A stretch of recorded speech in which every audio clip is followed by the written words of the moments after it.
ধুর যা, নতুন একটা পেজ খুললাম, ফলোয়ারও বাড়ে না, ভিডিও ভাইরালও হয় না।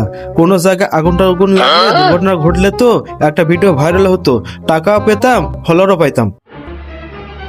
ওখানে একটা মলম পাটি একজনের অজ্ঞান করে সব জিনিসপত্র লুটে লেগেছে ভাই, আপনি ওকে এ বলিস কি রে? আমি তো এখন লাইভ করবো রে। তুই শুন, তুই বাড়ির যা, তুই আরো খবর রাখ, আমি লাইভ করবো। ঠিক আছে ভাই। আরে রে প্রিয় দর্শক, এই মুহূর্তে দেখছেন যে মলম পাটির খপ্পরে পড়ে একজন সবকিছু হারিয়েছে। এই মুহূর্তে যারা আমার লাইভটি দেখছেন তারা শেয়ার করতে পারেন। দেখতে পাচ্ছেন মলম পাটির খপ্পরে পড়ে একজন সর্বশান্ত হয়েছে এই যুবকটি। ভাই আমার বাসান, আমার লাইভ চলছে, চুপ কর।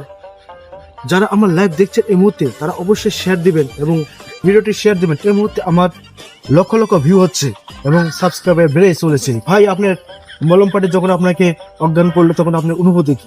প্রিয় দর্শক, আমি মরে যাচ্ছি ভাই, আমার হাসপাতালে চুপ, লাইভ চলছে সরাসরি, ভিউ হচ্ছে সরাসরি।